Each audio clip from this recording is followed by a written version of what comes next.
Hi all, today we're looking at market-based supply-side policies, how they work to increase the potential output of an economy, and some examples of them at work.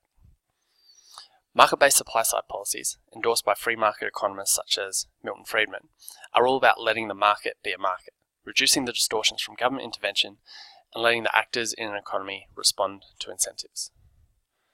Let's look at some examples. Privatisation is when a public enterprise shifts into the private sector. An example of this is when the South Australian government privatised its bus system. It is now run by a series of private bus companies. The rationale behind this is to increase efficiency and competition due to the profit incentive. The private bus companies are able to make profits, unlike the state-owned bus system. This incentivises them to operate as efficiently as possible to maximise their profits.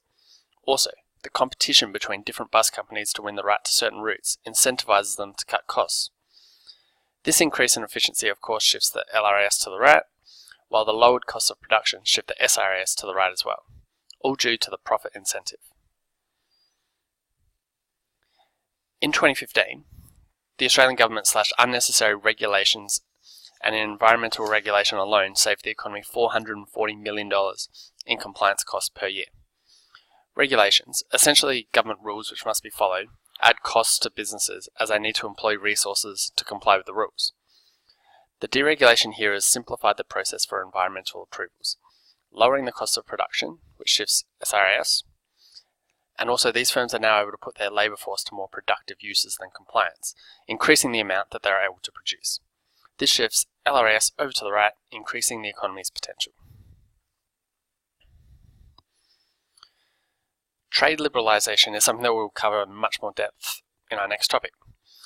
In its most basic form, trade liberalisation is about lowering tariffs, taxes and imports, between two or more countries.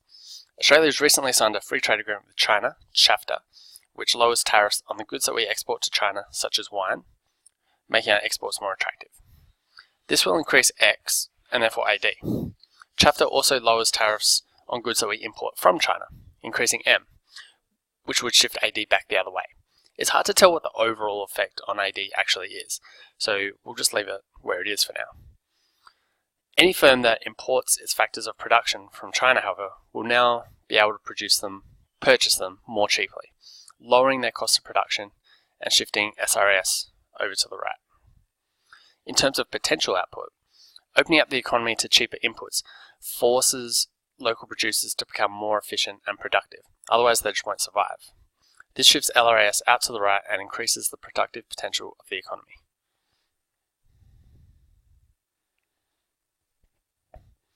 We just saw how important competition is to encourage efficiency and productivity.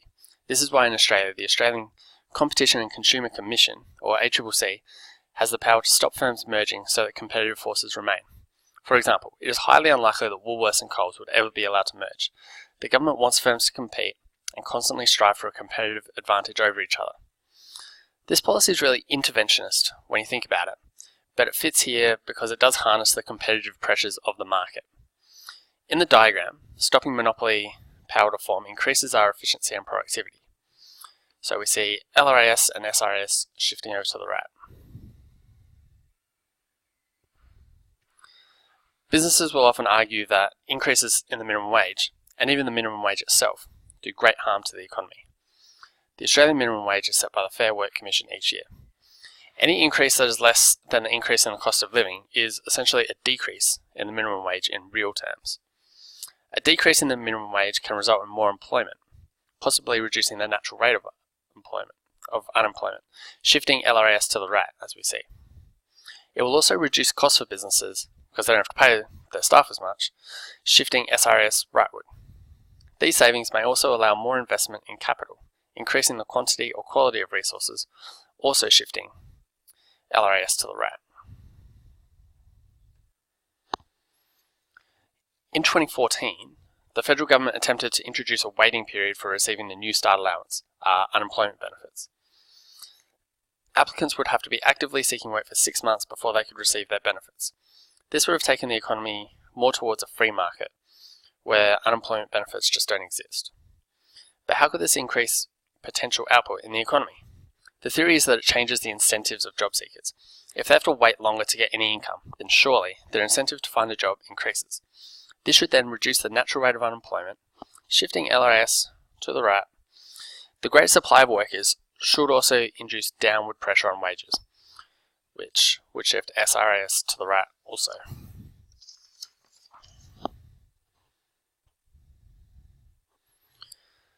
While job security has many benefits, here we will look at the negative effects that it can have on an economy, and therefore how reducing job security could actually be beneficial. Job security of workers imposes costs on productivity, as the security means that it is very expensive to remove them from the organisation. For example, at the University of Adelaide, it can cost up to 72 weeks of pay to remove someone from their position. It is often hard to remove an underperforming employee unless they are drastically underperforming. The university, therefore, can find it difficult to have the most productive employees possible in all of their roles. When this occurs economy-wide, it can be a significant drag on productivity. A lack of job security incentivizes employees to always be as productive as possible. This would shift LRS to the right, SRAS shifting with it. The John Howard government implemented laws, work choices, to eliminate unfair dismissal for any firm with less than 100 employees. The theory I've just explained was the justification. We don't really know if it worked though, because this largely led to them being thrown out of government at the next election by Kevin Rudd, the Kevin 07 Labor Party, who repealed the law quite quickly.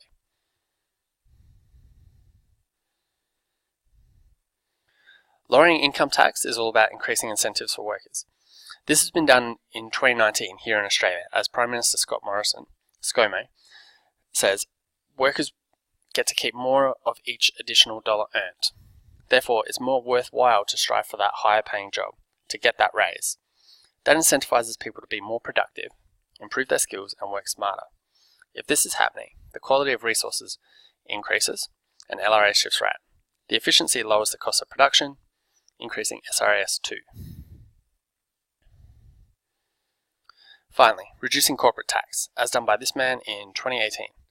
If firms get to keep more of their profits, they are more likely to spend on investment in capital, which can increase the quantity and quality of resources in the economy, making labour more productive. This sees our now very familiar shift of LRS to the right, and the efficiency shifting the SRAS along with it. Okay, that's all. We'll be working with these in class.